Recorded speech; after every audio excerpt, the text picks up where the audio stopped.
nightmares.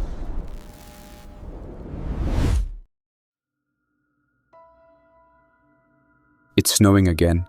Not heavy, just light powder drifting down through the trees and layering over the hard crust already blanketing the ridge. Barely enough to hear it fall, but enough to blur the edges of everything. I've been up here for 30 days now, could be 31. I stopped marking the wall after the calendar got wet and the pen started freezing between lines. Doesn't really matter anymore. Days don't feel different unless something tries to hit you. My name's Evan Kessler. Before this, I did maintenance at Ridgeline Peak. Cable tension checks, tower alignments, snowcat repairs. The kind of work nobody notices unless it stops getting done. I've spent the last 12 winters crawling around steel beams with frozen fingers and bad coffee in my thermos. I wasn't supposed to be here this long. Season ended. I was going to help shut things down, maybe bum a ride down the valley. That didn't happen. It hit hard and fast. I was in the lift bay shop, patching a cracked snowmobile frame, when every screen in the building lit up with the same alert. Bright red, loud, intrusive. Shelter in place, viral outbreak detected, CDC protocols active. They called it a flu for the first 2 hours. Then it turned into some kind of neurological virus. Then the message changed completely. No diagnosis, no cure, just a single instruction: get away from cities. Well, I was already away. 2 hours from the closest town by road. Snowed in on 3 sides. It didn't feel real at first. I figured I'd ride it out for a few days, maybe a week. Watch the news, drink the rest of the beer in the staff fridge, charge my phone and wait for things to calm down. But the news went quiet after 2 days. My phone died on day 4 and never came back online. The hand crank radio picked up static. Emergency broadcast dropped to fragments. I tried the depot radio, the repeater on the main ridge, everything. No response. The guy who ran the supply depot, Mitch, he packed a bag, fired up the snowcat, and said he was heading down to check on his wife. That was 26 days ago. He never came back. I started scavenging once I ran low on food. The mountain has scattered buildings, cabins, rental lodges, ski patrol sheds, old gear stations. I hit the closest ones first. Most were empty.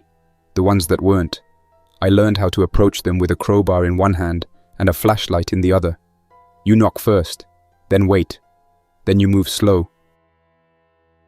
The infected up here are slow. The cold locks up their joints, stiffens their movements. Some crawl, some just freeze in place and wait, eyes half fogged, teeth clacking when they see heat or hear noise. But they're still dangerous. You let your guard down for 5 seconds, and they'll tear through whatever muscle they have left trying to reach you. I haven't seen another living person in 3.5 weeks. Haven't heard a voice that wasn't coming from a broken radio or an echo in my head. Nights are the worst. You lie awake listening to every creak in the walls, trying to tell the difference between wind, rats, or something else dragging across the snow outside. It's too quiet. You notice everything when it's quiet for that long. Today, I broke into the maintenance annex near the north slope. It's an old utility shed tucked behind the snowmaker pumps. I hadn't checked it yet because I figured there was nothing but spare nozzles and pipe flanges inside. I needed copper wire and lamp oil, and I thought maybe I'd find something useful to trade if I ran into anyone else still alive. I cracked open the door with a shovel. It was iced shut. Inside, half the roof had collapsed, but the floor was intact. There was a man-sized hatch behind the compressor tanks. It was flush with the floor and sealed with a digital keypad. Black metal, recessed hinges. It didn't match the rest of the room, which was all rusted aluminum and chipped paint. This hatch was new. It looked expensive. The kind of thing you see in military bunkers or high-security vaults. I stood there for 10 minutes just staring at it. I don't know why. Maybe I was too tired to get curious. Maybe I was scared someone was already inside. The keypad was still powered. I pressed the green button and it blinked red. I tried 0000 just to see what would happen. Red again. No sound. No alarm. Just a locked door and a soft hum beneath my boots. That was the first time in weeks I heard powered machinery running anywhere on the mountain. Whatever was under that hatch still had juice. I sat down on a broken workbench and ate half a granola bar while I thought. If it was what I suspected, then someone with a lot of money and serious paranoia had prepped this place years before the world ended. Maybe some tech executive. Maybe one of the real estate tycoons that skied here and talked about bug-out zones. Whoever it was, they built something under the mountain, and either they never made it in time, or they were still down there. I went back the next day with tools. Battery drill, pry bar, some rusted lockpicks I barely knew how to use. Took me 2 hours and a bent screw extractor to pull the keypad casing. The cable bundle inside was thick, armored, shielded. Not something you could just clip and bypass. But I noticed a secondary panel buried in the wall. Small, brushed steel, covered in dust. I pried that open and found a manual override. Keyed lock. The key wasn't there. I almost gave up. I stood, looked around the ruined shed, and thought maybe it wasn't worth it. Maybe it was just an old storm shelter wired to look fancy. Then I remembered the ski patrol shack 100 yards uphill, the one used for emergency drills, first aid, and corporate training. I hiked there, broke in, and tore through every drawer. Bottom of a locked filing cabinet, wrapped in a sealed envelope, was a single key labeled Lift Station Override, Executive Only. I hiked back through knee-deep snow, breathing cold through a torn scarf, and slid the key into the lock. It turned. Not easy, like it hadn't been used in years, but it clicked, and the hatch released with a mechanical hiss. The floor shifted under me as something unlocked. I stepped back. The hatch creaked open and cold air rushed upward. Below was a clean steel ladder leading down into darkness. I turned on my headlamp and looked inside. No movement. No sound. The air smelled filtered. I climbed down. 12 feet. Then a landing. White walls. Recessed lights still glowing faint yellow. I stepped off the ladder and onto polished vinyl flooring. The hallway extended maybe 30 feet and ended in a thick sliding door with a biometric scanner. To my surprise, it opened. No fingerprint needed, just triggered by motion or proximity. Past it was a room the size of a basketball court. I saw long shelves, sealed crates, water tanks, and a workstation built into the wall. It was a private bunker, fully intact. Not just a panic room. This was a long-term survival vault. I spent the next 6 hours sweeping every inch of it. There were 4 living quarters, each with a bed, sink, toilet, and locking door. A kitchen with canned goods and freeze-dried packs stacked floor to ceiling.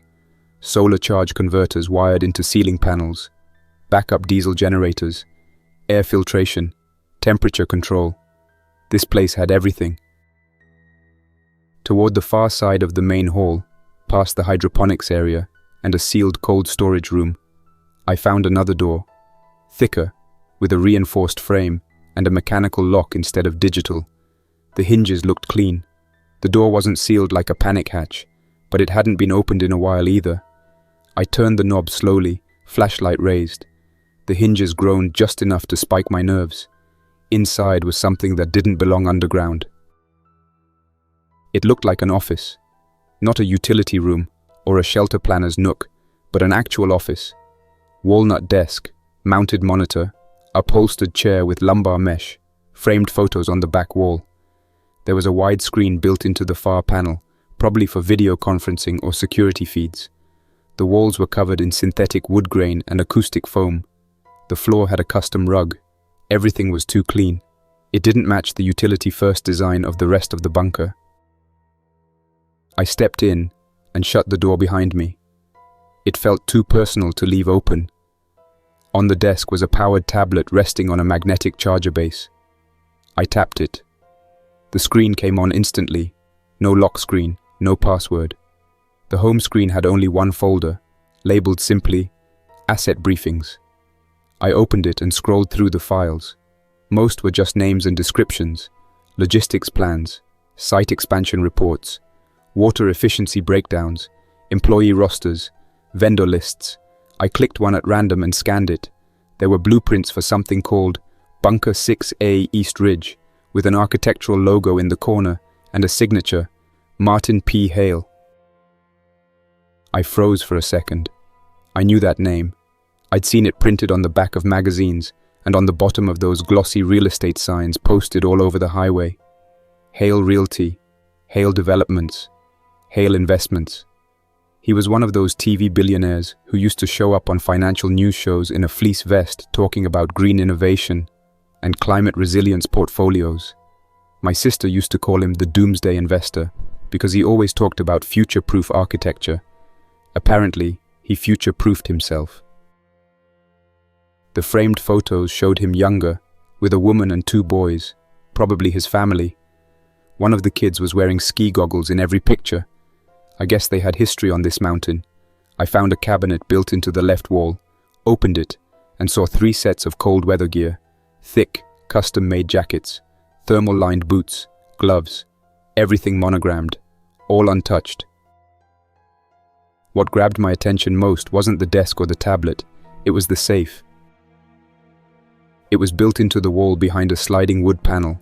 I only noticed it because the seam in the panel was a hair wider than the others. The safe had no visible handle, just a digital touchpad, flush with the surface. No brand, no make, just the blinking cursor waiting for a 6-digit code. I stared at it for a long time. I knew I didn't have the code, but something about it pulled at me. I guess that's human nature. When you're locked out of something, you obsess over it. I tried a few guesses. Year of the bunker blueprint, year on the ski photo, birthday from the calendar on the wall. After the 3rd failed attempt, the screen went dark and a red indicator lit up. Locked, next attempt in 24 hours. I stepped back and sat on the edge of the desk. It was stupid. I knew it was probably empty, or full of meaningless legal papers, or worse, something dangerous. But I kept thinking, if he was rich enough to build all this, what the hell did he feel the need to lock up even tighter? The thought stayed with me that night. I ended up crashing in one of the side quarters instead of returning to my cabin. I told myself it was for safety. The cold outside was dangerous. But really, I wanted to see more. I wanted to understand what kind of man builds something like this, and then disappears. The bed was firm, too clean, like a hotel room that hadn't been touched. I left the door cracked, kept my crowbar close, and dozed off. I woke up to lights dimming slightly. Automated night cycle. No alarms, no sounds. But something felt wrong. I got up, checked the main hallway, made a slow sweep. Nothing was moved, nothing missing. But the kitchen light was on. I had definitely turned it off. I made coffee using bottled water and freeze-dried grounds from a can marked 2029. It tasted stale but did the job. Day 2, in the bunker, I mapped everything out. I made a pencil sketch of the layout. Main hall, 4 rooms, kitchen, storage, hydroponics, office. I noticed a door near the utility corridor I hadn't opened yet. This one was labeled Operations Access Authorized Only. It had a thumbprint scanner. I didn't bother. Even if I got it open, I wasn't sure I wanted to mess with anything that said Operations. If the systems here failed, I didn't know enough to fix them. I wasn't a technician. I could rewire a chairlift or service a snowcat, but this was way out of my league. The 3rd day I spent inventorying the food. I took stock. Cans of chicken, chili, potatoes, corn, pallets of protein powder, vacuum-sealed fruit slices, water tablets. The labels had private manufacturing addresses. Nothing commercial. Probably boutique suppliers used by survivalists. Some of it was past expiration, but the vacuum seals looked good. That evening, I opened the office again. I just stood in front of the safe for a while. I didn't try the code. I didn't want to waste an attempt. I searched the drawers for hints. No sticky notes. No notebook labeled passwords. Just legal pads with construction dates and contractor names. The more I read, the clearer it became. This bunker was just one of several. He had others, probably around the country, maybe around the world. This one just happened to be hidden under a ski slope I never left. That night I found the surveillance room. I didn't realize it at first. It looked like a standard electrical cabinet, but when I followed a bundle of coax cables through the ceiling tiles and into a corner closet, I found the feeds. Monitors built into the wall, most of them dark. 2 were still live. One showed the entrance ladder I came down through. The other was looking at a hallway, somewhere deeper in the mountain. I hadn't seen that space yet. It was another corridor, longer than any I'd walked. Concrete, bare walls, emergency lights every 20 feet.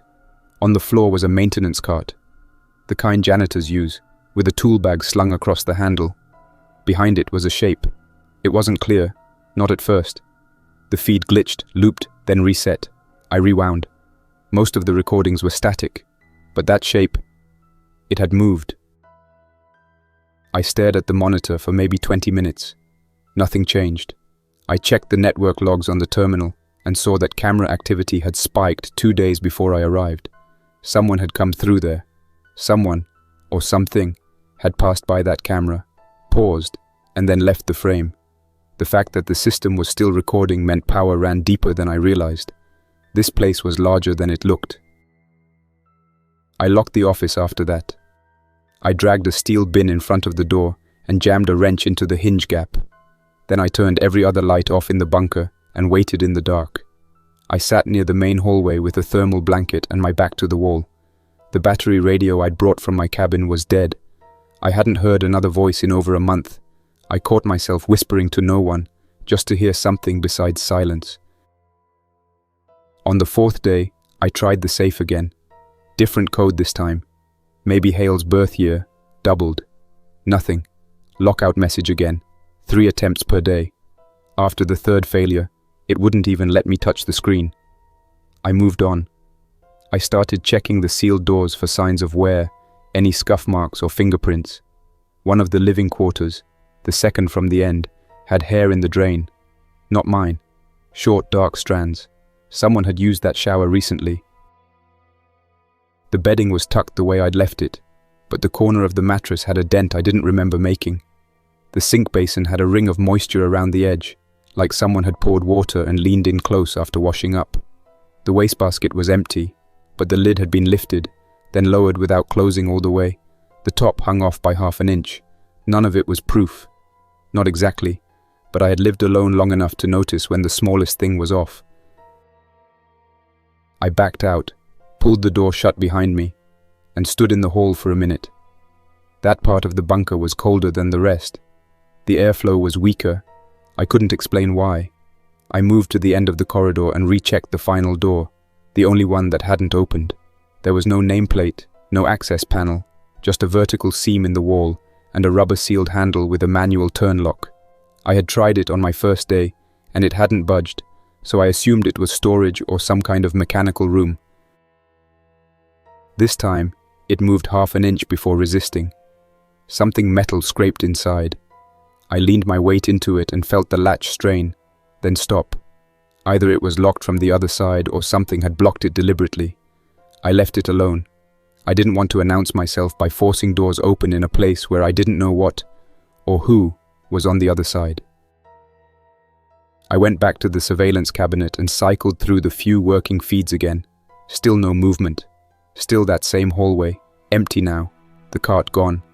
I checked for hidden folders, archived footage, motion alerts. Most logs had been deleted more than 2 weeks ago. The few that remained didn't show anything useful, just flickering lights and background electrical hum. I shut it down, not because I was done, but because I didn't want to stare at a screen and wait for it to show me someone I wasn't ready to meet. That night, I started sleeping in shifts, 3 hours at a time, with the doors latched and a radio set to trigger an alarm if the motion sensors in the main hall picked anything up. I also began keeping a record, not a journal, just time-stamped observations. Door opened, light left on. Air filter made noise at 3 o'clock. Strange whine in west duct. Sounded like a metal vibration. Possibly fan misalignment. But some part of me knew I wasn't logging maintenance issues. I was trying to track patterns, to see if anything moved when I wasn't looking. By the 5th day, I had opened the backup water treatment closet and found 2 empty water jugs lying on their sides. I hadn't touched this closet before. The last time I passed it, the door was latched shut with a zip tie. The tie was on the floor now, cut clean through. I found a knife blade snapped off beneath the mat. Utility blade, rust on the edge, still sharp. I started talking aloud in the halls. Nothing threatening, just short phrases. "Anybody here?" Or, "You hungry?" Or, "I'm not here to hurt you." I didn't expect a response. I was doing it more for myself. I figured if someone was hiding, they had probably been alone a lot longer than I had. I didn't want to make them think I was a threat, but I also didn't want to be caught unaware. I started walking louder, letting my boots hit the floor hard when I moved through the main areas, just so whoever was down here knew I wasn't creeping. That evening, I came back to the kitchen and found one of the cans I'd left out was gone. Not moved. Gone. I had laid out 4 for sorting. 3 remained.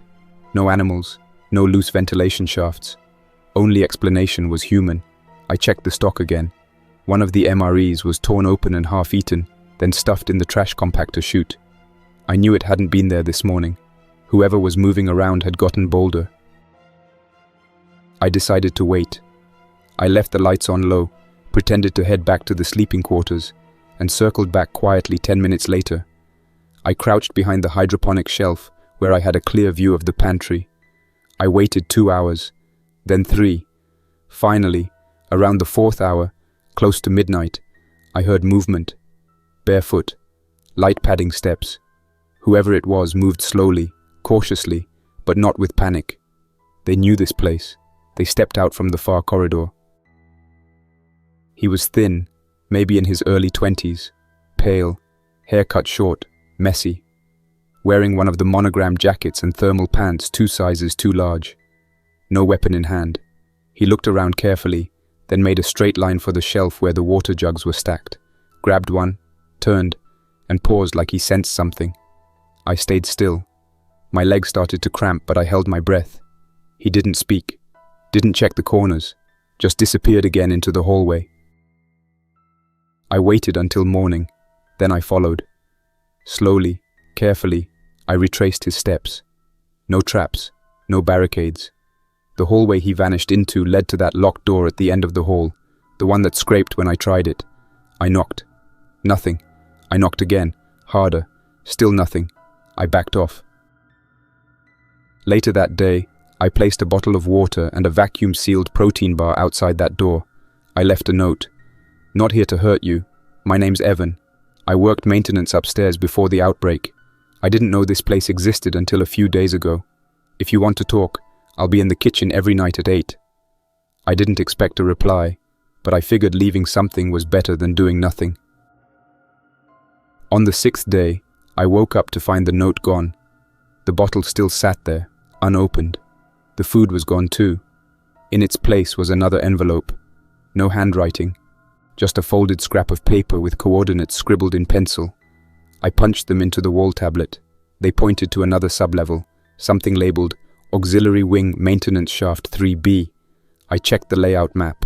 There was no Shaft 3B on the standard print. The only way to reach it was through the operations access door I hadn't opened yet, the one with the thumbprint scanner. I made a decision then. I didn't trust the kid fully, but he clearly knew more about the place than I did.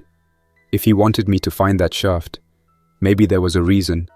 Maybe he wasn't alone. Maybe someone was trapped or hurt. Or maybe I was being led into a dead end. Either way, I couldn't sit in this place pretending I had it all under control. That night, I grabbed my crowbar, flashlight, and a spare breaker key and returned to the operations door. I stared at the scanner. It was dead.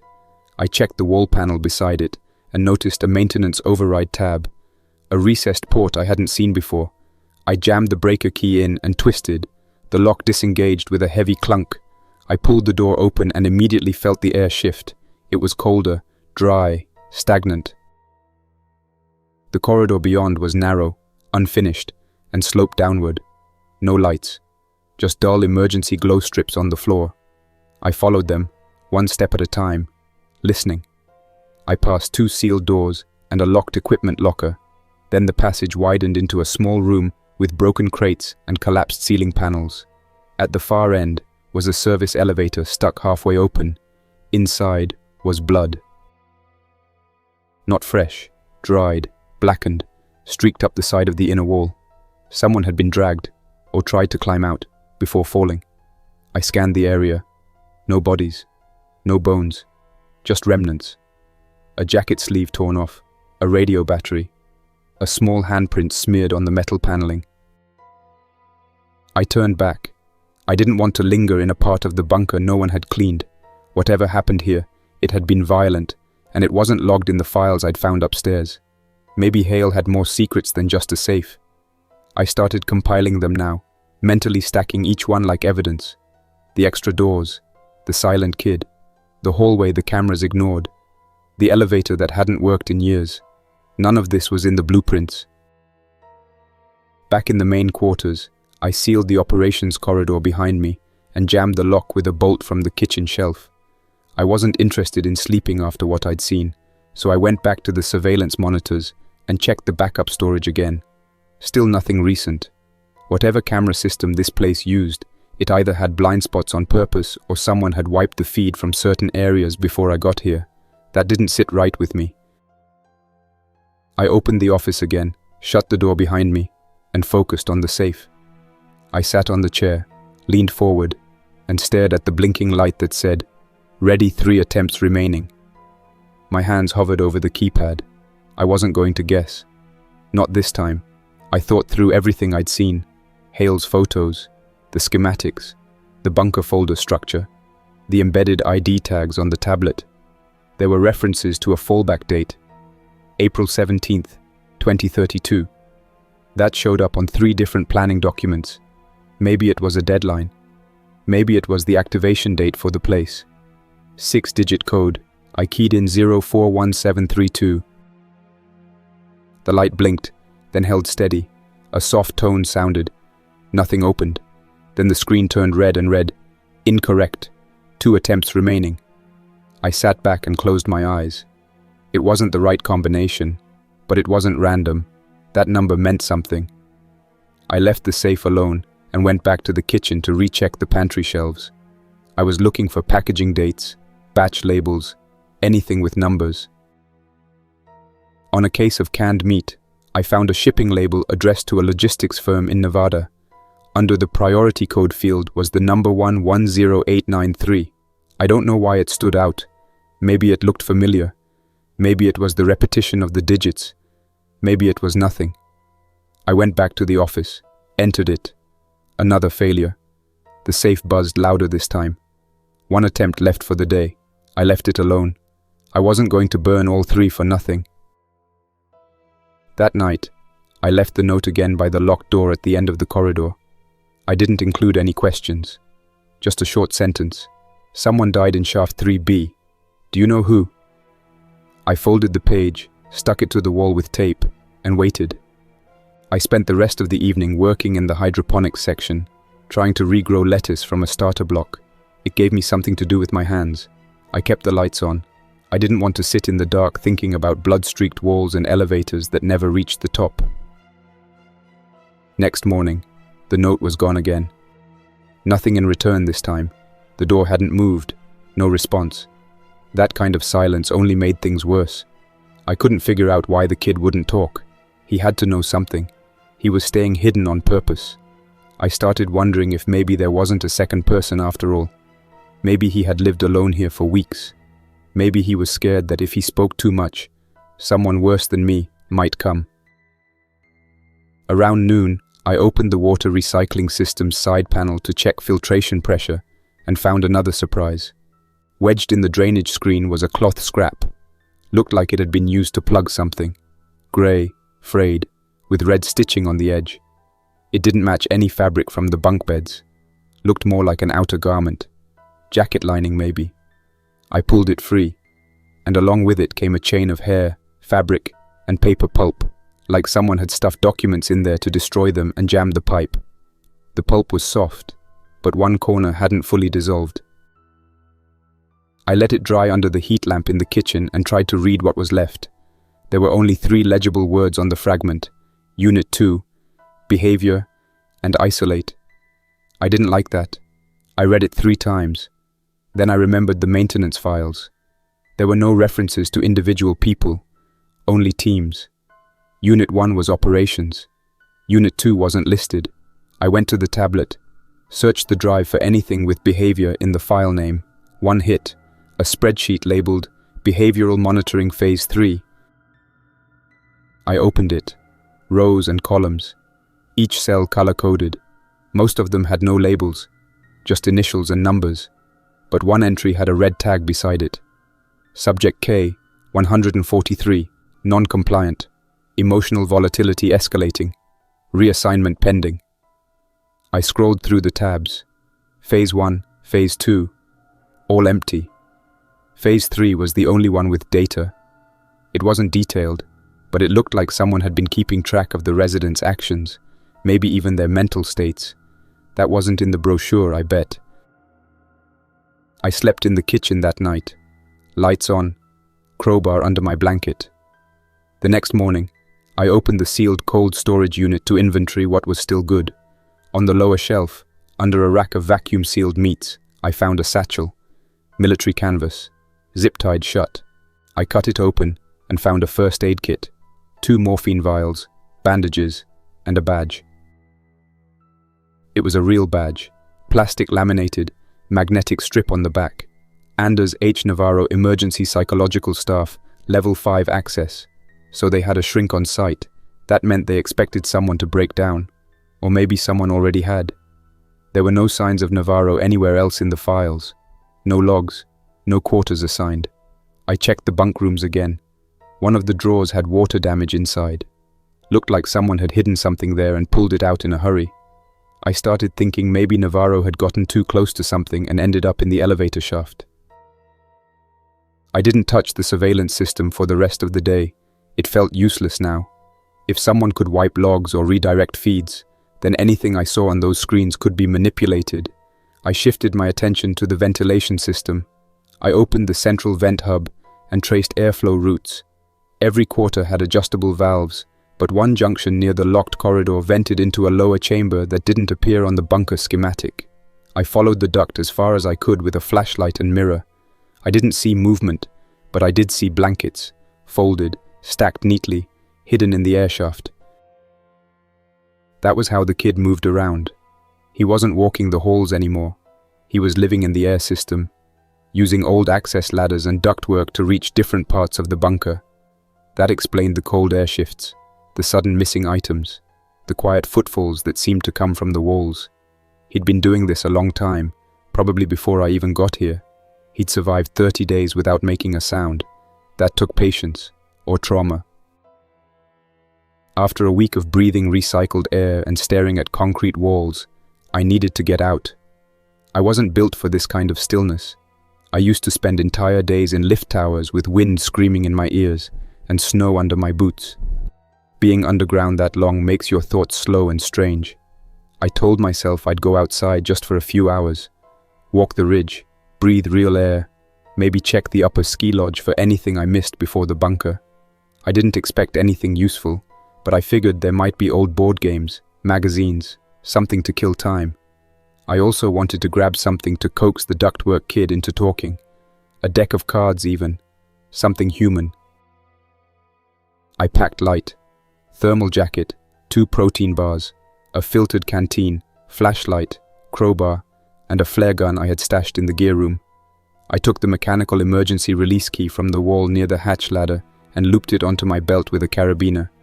The hatch door couldn't be opened from the outside without that key. Last thing I wanted was to get locked out of the only place I knew was safe. Before I left, I made sure the kitchen door was unlatched and left a single note near the hydroponics bed. Out for a bit, back before night. I surfaced around 14 o'clock. The snow had started again. Nothing heavy, but the kind that builds fast. Sky was steel grey. Wind cut through the trees low and steady. I stuck to the service paths, most of them packed down from old plow trails.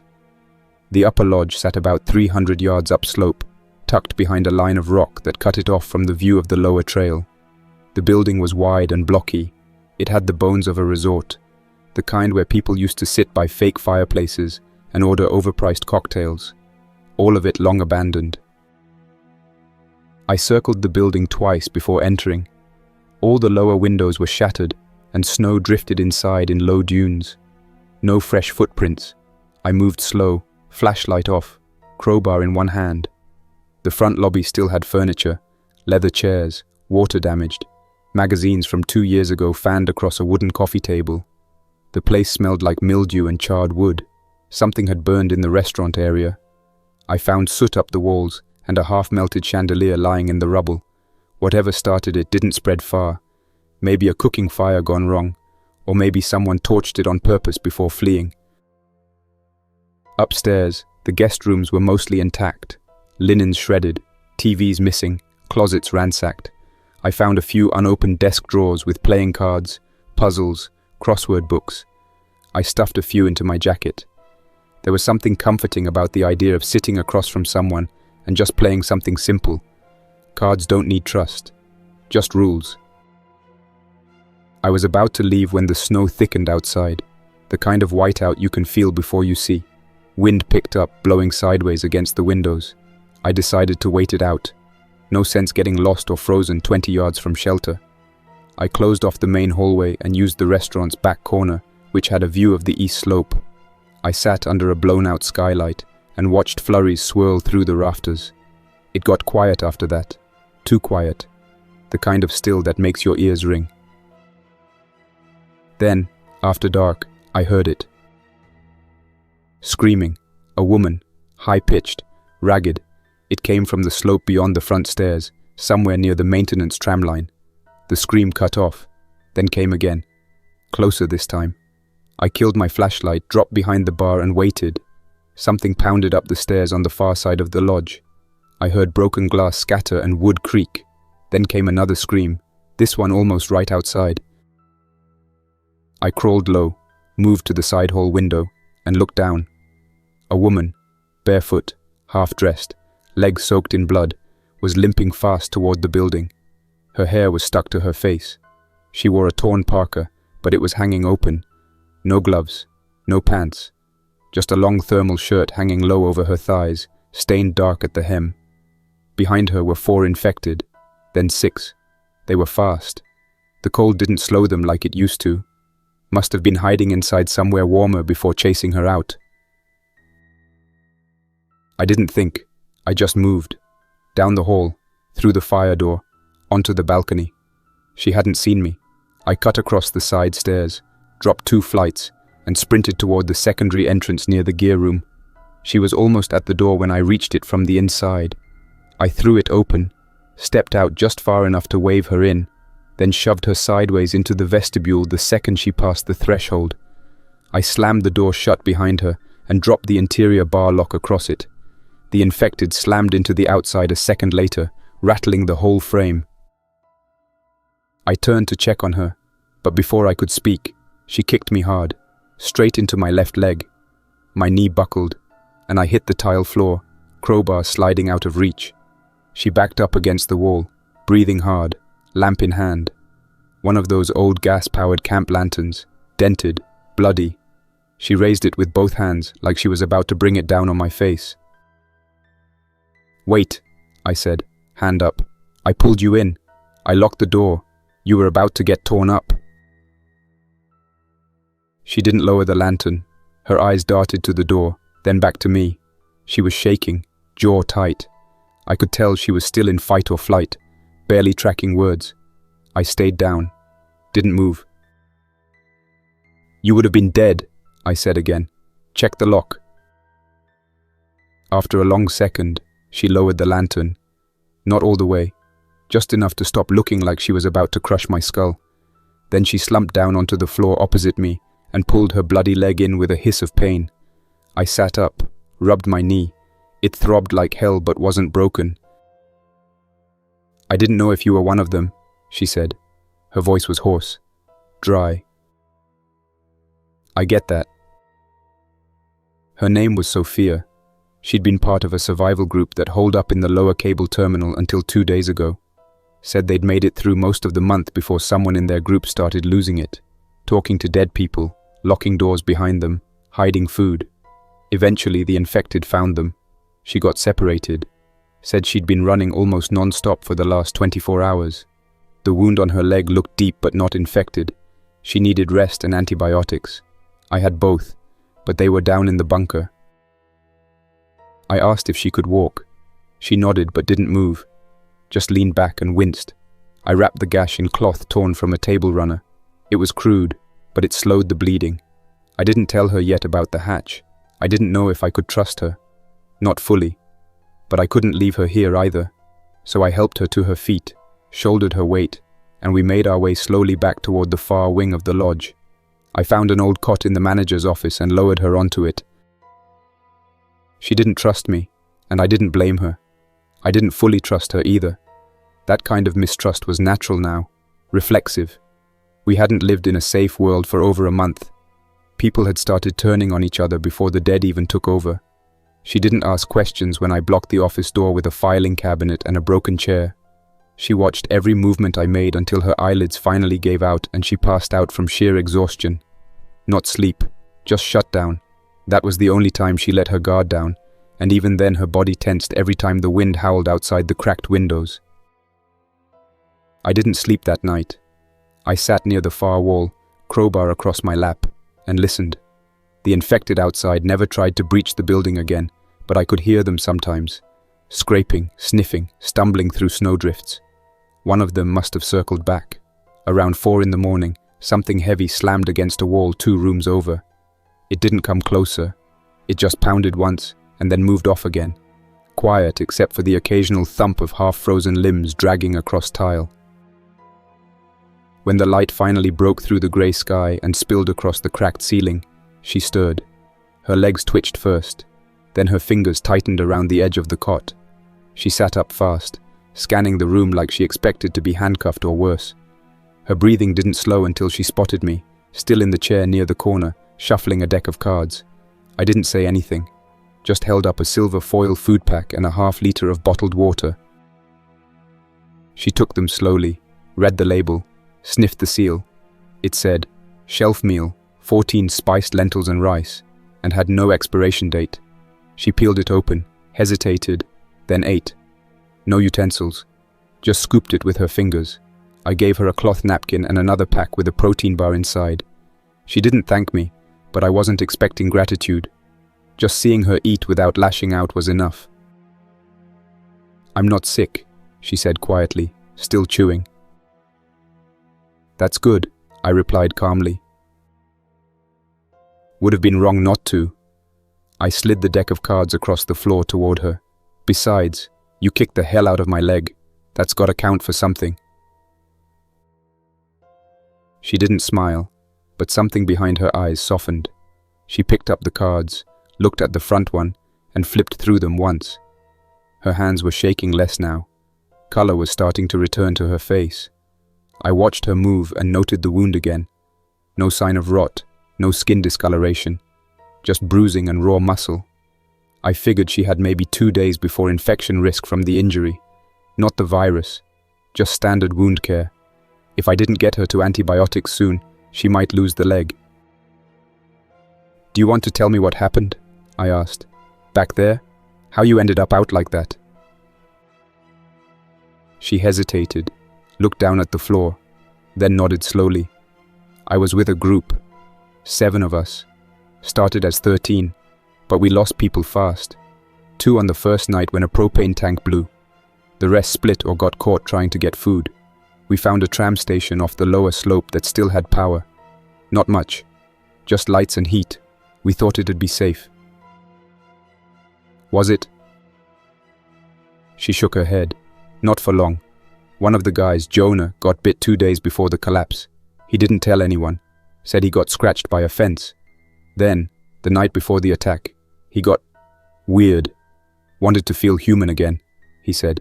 Started coming at me while I was trying to sleep. Said it didn't matter anymore, that he was dead anyway. I fought him off, broke his nose, ran." She stopped there. I didn't say anything, just sat still. Let her sit with the weight of that memory. Her hands were clenched tight. Her shoulders were bunched like she was still in that moment. "You got away," I said. "You survived." Barely. I knelt beside the cot and gestured to her leg. Let me look at it properly. I've got some real medical supplies stashed, better than torn tablecloths. She watched me carefully, then nodded once and extended her leg. I cut the fabric around the wound and peeled it back. The gash was swollen and deep, but there was no streaking or black around the edge. I flushed it with clean water and sealed it with sterile gauze from my vest. Her eyes stayed on mine the whole time, tracking every move. I didn't try to joke. I didn't say anything comforting. I just worked until it was done, then stepped back. She asked me about where I came from. I told her the truth.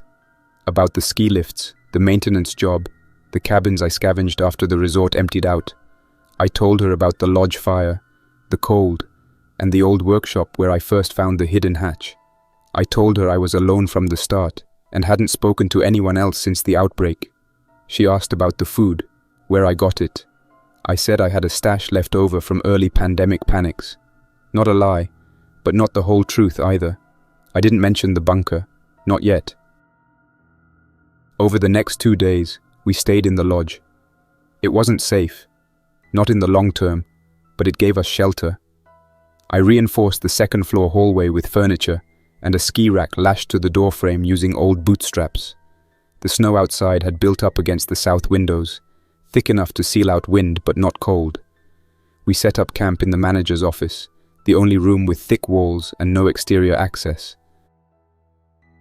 There was no power left in the building, so I scrounged fuel from the maintenance shed, half a jug of treated diesel, and used a cracked camping burner to boil snow in metal serving trays pulled from the kitchen. The burner barely worked, but it gave off heat, enough to warm our hands. At night, we wrapped ourselves in layered curtains and stripped linens from every room we could reach. I made a sleeping area by pushing 2 chairs together and laying them flat with a mattress pad over the top. Sophia used the cot, her leg elevated on a luggage bag. I cleared 2 floors while she rested, killed 3 infected during sweeps. 1 was hiding inside the old walk-in freezer behind the kitchen. The door had been wedged open by a broken shelf, and I thought it was empty. It wasn't. I didn't even see the thing until it lunged at me from behind a stack of plastic bins. I drove my crowbar into the side of its neck and used the body to block the door afterward. The second was still frozen in place behind the ski rental counter. It was upright, eyes open, not moving, but its fingers twitched when I got close. I put a spike through the eye just to be sure. The third came at us while I was helping Sophia down the back stairwell. Her weight was heavy on my shoulder, and I didn't see it until we rounded the landing. It let out that awful broken sound and came full speed. Sophia slipped. I caught her, then shoved the thing off balance and jammed my crowbar into its chest. It didn't stop. I dragged us both backward and kicked it through the half-open elevator shaft just before it reached us.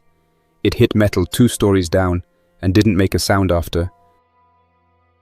After that, I dragged an old vending machine into place across the side corridor. Took me over an hour with a broken dolly and frozen wheels. It wasn't just to block the hallway. I needed something that would make noise if anything came through at night. We couldn't afford another close call. I ripped curtains into strips and used them as draft blockers, hung extra fabric over the inside doors to keep the heat from bleeding out. We huddled near the burner for warmth and burned napkins for kindling when we ran out of matches. Sophia's leg was healing, but slow. The wound stayed closed thanks to the gauze and ointment I had, but she was stiff every morning. She did her best not to show how bad it hurt. When she walked, she gritted her teeth and gripped the wall without saying anything. I offered her my shoulder, and she only took it when she absolutely had to. There was no spare strength in her. It was all survival now. In the downtime, we talked in small pieces. She asked what I did for fun before all this. I said I didn't do much. Just worked, drank on weekends, played poker when someone at the depot organized a game. She smiled and said, "Not much of a story, huh?" I told her she hadn't heard the worst of it yet. She laughed once, then winced from her stitches. She told me a little about her brother. He was younger, worked in IT, had a collection of retro video games, and always tried to make her laugh during family dinners, even when things were going bad. He didn't make it. She didn't say how he died, just said his name, Jonas. and that he always wanted to visit Colorado, but never made time.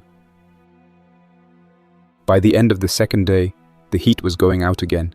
The burner fuel was down to fumes. The cloth insulation barely held warmth, and the glass in the window panes had started to rattle again with wind. I knew we couldn't make it another night without proper shelter. Her body was still weak, and mine wasn't far behind. The silence in the halls started to get heavier. I kept thinking I was hearing footsteps, or breath, just on the other side of the stairwell. But nothing ever came. That night, while we sat on the floor near the burner eating the last of the warm shelf meals, she looked up from her tray and said, "You never said where you sleep." I didn't answer at first, just stared at the flickering burner flame, trying to decide whether to say it. Then I stood, pulled the emergency key out of the inside pocket of my jacket, and laid it flat on the table next to her meal. "I've got a place," I said. "A real one.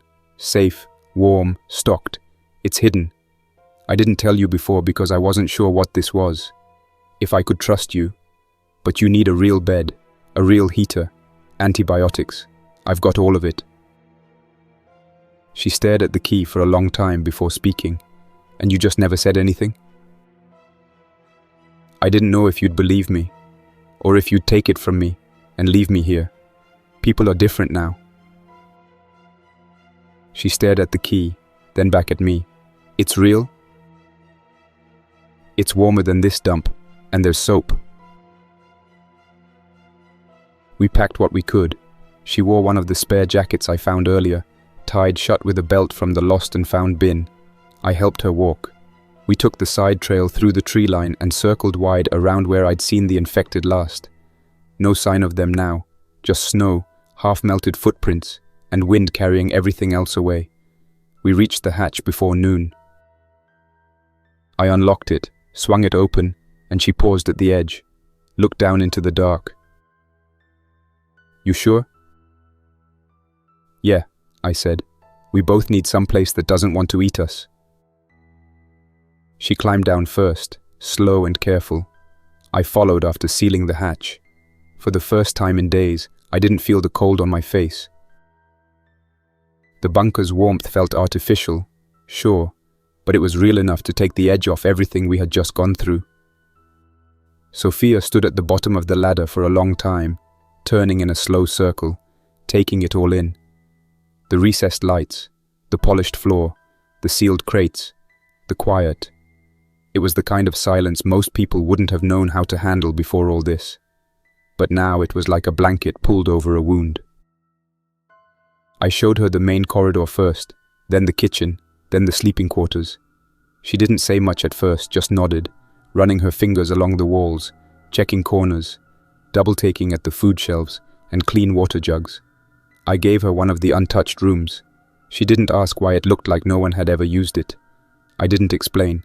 I let her explore it at her own pace, gave her clean towels, antibiotic ointment, and bandages from the sealed first aid locker.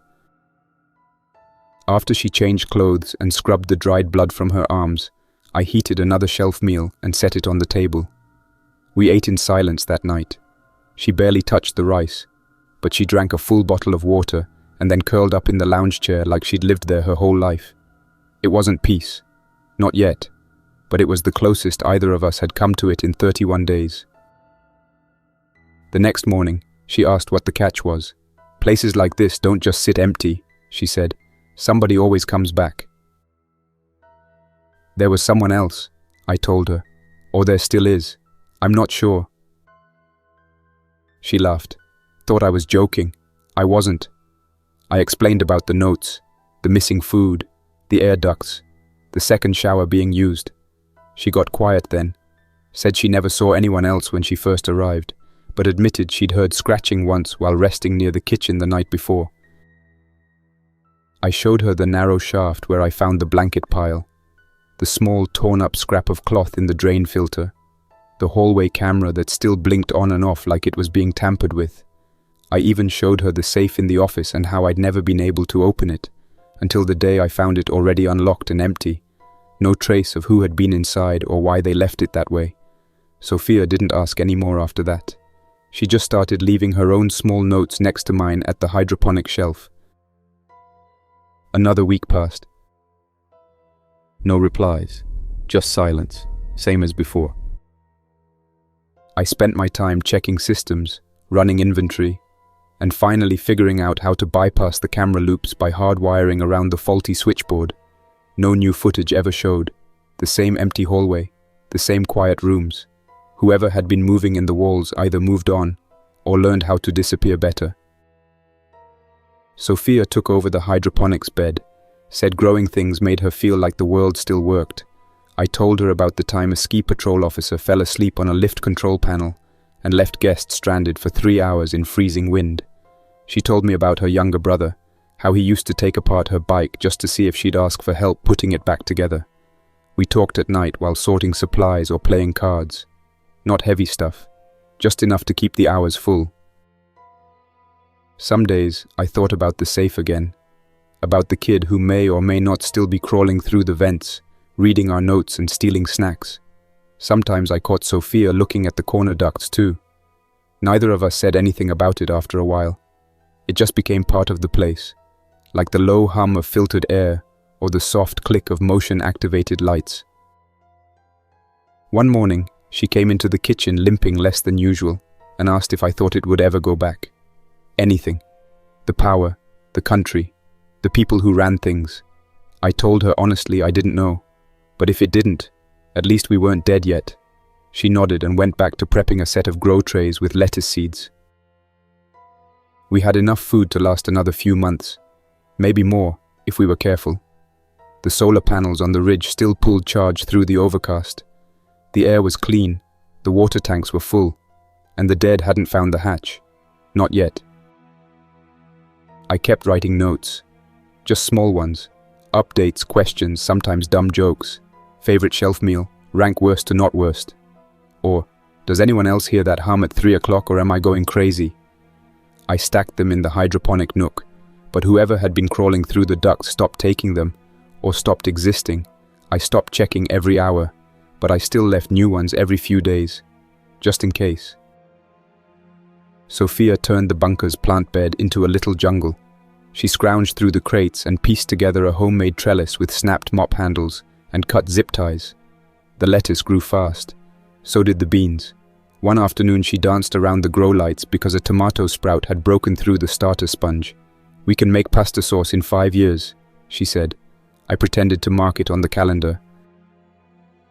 She named the plants like they were pets. Basil was Tiny Greg. The cucumber starter was Elena. The tomato?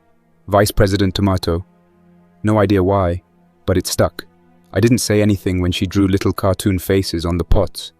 It made her laugh, and laughter down here mattered more than the rules about not wasting markers.